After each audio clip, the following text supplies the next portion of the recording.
الحمدللہ نحمدہ ونستعینہ ونصلی ونسلم علی رسولہ الکریم اما بعد فاعوذ باللہ من الشیطان الرجیم بسم اللہ الرحمن الرحیم السلام علیکم ورحمۃ اللہ وبرکاتہ۔ الحمدللہ سے ہم فقہ التفسیر کورس کر رہے ہیں۔ آج کے لیکچر میں ہم سورہ بقرہ کی آیت نمبر 81 سے لے کر 85 آیات تک کا ترجمہ اور تفسیر کو کریں گے۔ تو سٹارٹ کرتے ہیں ہم اپنے آج کے لیکچر کو۔ بسم اللہ الرحمن الرحیم، شروع اللہ کے نام سے جو نہایت مہربان بے حد رحم کرنے والا ہے۔ بلا من کسب سیئۃ واحاطت بہ خطیئتہ فاولئک اصحاب النار ھم فیہا خالدون۔ ترجمہ، آگ تمہیں کیوں نہیں چھوئے گی؟ جو لوگ بھی بدی کماتے ہیں اور ان کی بدی انہیں گھیر لیتی ہے تو ایسے لوگ ہی دوزخ والے ہیں، وہ ہمیشہ اس میں رہیں گے۔ تفسیر آسان قرآن بدی کے گھیرے میں لینے کا مطلب یہ ہے کہ وہ کسی ایسے گناہ کا ارتکاب کریں جس کے بعد کوئی نیک عمل آخرت میں کارآمد نہ ہو، اور وہ گناہ کفر اور شرک ہے۔ تفسیر عثمانی، یعنی یہ بات غلط ہے کہ یہودی ہمیشہ کے لیے دوزخ میں نہ رہیں گے، کیونکہ خلود فی النار اور خلود فی الجنہ کا جو قاعدہ کلیہ آگے آتا ہے، اس کے مطابق سب سے معاملہ ہوگا۔ یہودی اس سے نکل نہیں سکتے۔ گناہ کسی کا احاطہ کر لیں، اس کا یہ مطلب ہے کہ گناہ اس پر ایسا غلبہ کر لیں کہ کوئی جانب ایسی نہ ہو کہ گناہ کا غلبہ نہ ہو، حتیٰ کہ دل میں ایمان اور تصدیق باقی ہوگی تو بھی احاطہ مذکورہ محقق نہ ہوگا، تو اب کافر پر ہی یہ صورت صادق آ سکتی ہے۔ اس کے بعد پھر نیکسٹ اگلی آیت ہے والذین آمنوا وعملوا الصالحات اولئک اصحاب الجنۃ ھم فیہا خالدون۔ ترجمہ، اور جو لوگ ایمان لاتے ہیں اور نیک عمل کرتے ہیں تو وہ جنت کے باسی ہیں، وہ ہمیشہ اسی میں رہیں گے۔ یعنی اس آیت میں جنت میں رہنے کا قاعدہ کلیہ بتا دیا گیا کہ جنت میں ہمیشہ کون لوگ رہیں گے؟ جی وہ لوگ رہیں گے جو ایمان والے ہیں، نیک عمل کرنے والے ہیں، تو وہ ہمیشہ رہیں گے جنت میں، نہ کہ یہود جو دعویٰ کرتے ہیں کہ وہ ہمیشہ جنت میں رہیں گے، ایسا نہیں ہے۔ اس کے بعد پھر نیکسٹ اگلی آیت ہے وَإِذْ أَخَذْنَا مِيثَاقَ بَنِي إِسْرَائِيلَ لَا تَعْبُدُونَ إِلَّا اللَّهَ وَبِالْوَالِدَيْنِ إِحْسَانًا وَذِي الْقُرْبَى وَالْيَتَامَى وَالْمَسَاكِينِ وَقُولُوا لِلنَّاسِ حُسْنًا وَأَقِيمُوا الصَّلَاةَ وَآتُوا الزَّكَاةَ ثُمَّ تَوَلَّيْتُمْ إِلَّا قَلِيلًا مِّنكُمْ وَأَنتُمْ مُعْرِضُونَ۔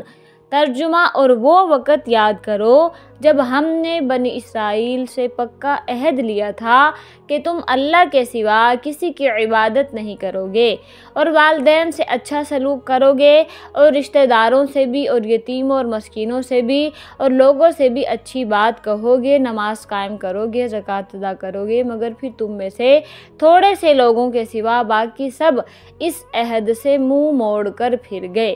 تفسیر عثمانی، یعنی احکام الہیہ سے اعراض کرنا تو تمہاری عادت بلکہ طبیعت بن گئی ہے۔ اس کے بعد پھر نیکسٹ اگلی آیت ہے وَإِذْ أَخَذْنَا مِيثَاقَكُمْ لَا تَسْفِكُونَ دِمَاءَكُمْ وَلَا تُخْرِجُونَ أَنفُسَكُمْ مِنْ دِيَارِكُمْ ثُمَّ أَقْرَرْتُمْ وَأَنْتُمْ تَشْهَدُونَ۔ ترجمہ، اور یاد کرو جب ہم نے تم سے پکا عہد لیا تھا کہ تم ایک دوسرے کا خون نہیں بہاؤ گے اور اپنے آدمیوں کو اپنے گھروں سے نہیں نکالو گے، تو تم نے اقرار بھی کر لیا تھا، اور تو تم خود اس اقرار کے گواہ بھی ہو، یعنی اقرار بھی کیا پھر اس کے گواہ بھی ہو۔ اس آیت کی تفسیر عثمانی یہ ہے کہ یعنی نہ تو اپنی قوم کو قتل کرو اور نہ ہی ان کو جلا وطن کرو، یعنی تم نے اقرار کیا تھا لیکن اس کے باوجود تم لوگوں نے اس وعدے کو پورا نہ کیا۔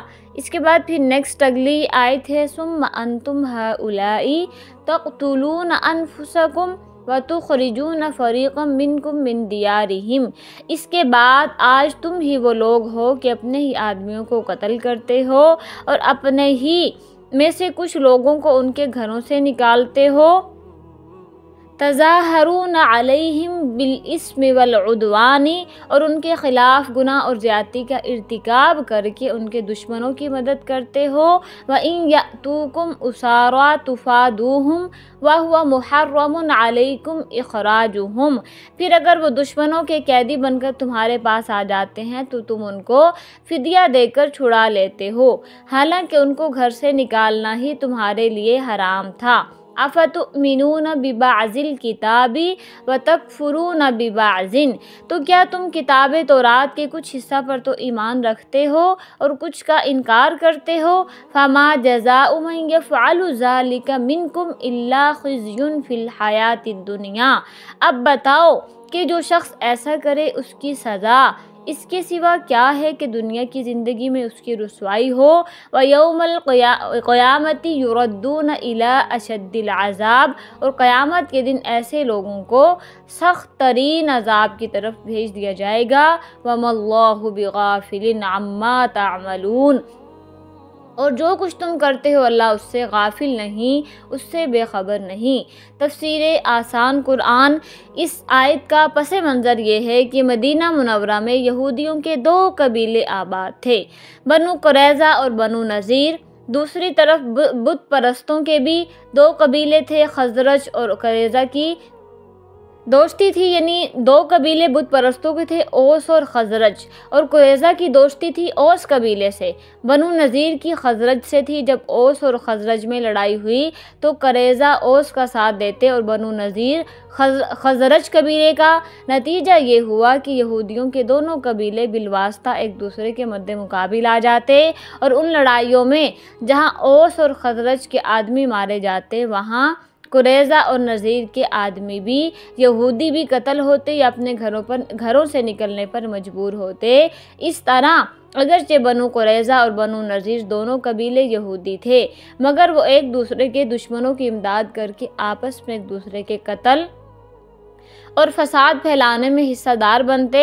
ہاں، اگر کوئی یہودی دشمن کے ہاتھوں قید ہو جاتا تو وہ سب مل کر اس کا فدیہ ادا کرتے اور اسے چھڑا لیتے، جس کی وجہ سے یہ بیان فرماتے ہیں کہ ہمیں تورات نے حکم دیا ہے کہ اگر کوئی یہودی دشمن کی قید میں چلا جائے تو اسے چھڑائیں۔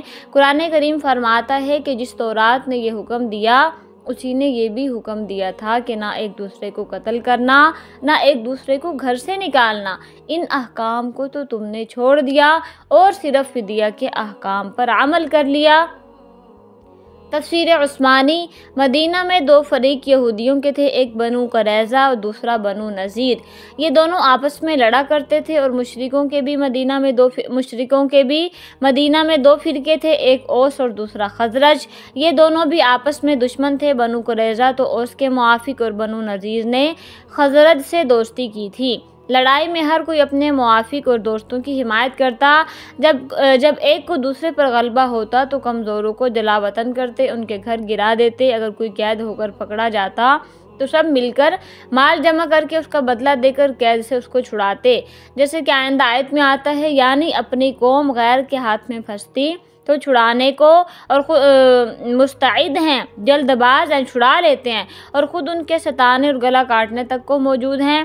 اگر خدا کے حکم پر چلتے تو دونوں جگہ پر چلتے، یعنی نہ تو ان کو گھر سے نکالنے میں ان کے خلاف دشمنوں کی مدد کرتے، اور اگر دشمنوں کی قید میں آ جاتے تو ان کو چھڑاتے، جبکہ انہوں نے ان کے خلاف دشمنوں کی مدد کی۔ ایسا کریں، یعنی بعض احکام کا ماننے اور بعض کا انکار کرتے تھے، اس لیے ایمان کا تجزیہ تو ممکن نہیں، تو اب بعض احکام کا انکار کرنے والے بھی کافر مطلقاً ہوں گے۔ صرف بعض احکام پر ایمان لانے سے کچھ بھی ایمان نصیب نہ ہوگا، یعنی ایسا نہیں کہ بعض احکام کو فالو کر لیا بعض کو چھوڑ دیا تو اس کا مطلب ہے کہ وہ پکے سچے مومن ہیں، نہیں، بلکہ تمام احکام کو فالو کرنا ضروری ہے۔ اس آیت سے صاف معلوم ہو گیا کہ اگر کوئی شخص بعض احکام شرعیہ کی تو متابعت کرے، یعنی فالو کرے، اتباع کرے، اور جو حکم اس کی طبیعت یا عبادت یا غرض مقصد کے خلاف ہو اس کے قبول کرنے میں قصور کرے، کمی کرے، نہ فالو کرے تو بعض احکام کی مطابقت اس کو کچھ نفع نہیں دے سکتی۔ یعنی ان تھوڑے سے احکام کو فالو کرنا، بعض کو فالو کرنا، بعض کو نہ کرنا اس کے لیے نفع مند نہیں۔ اس کے ساتھ ہی ہم اپنے آج کے لیکچر کو کمپلیٹ کریں گے اور میں آپ سے اجازت چاہوں گی۔ ملتے ہیں انشاءاللہ پھر نیکسٹ اگلے لیکچر کے ساتھ۔ وآخر دعوانا ان الحمد للہ رب العالمین۔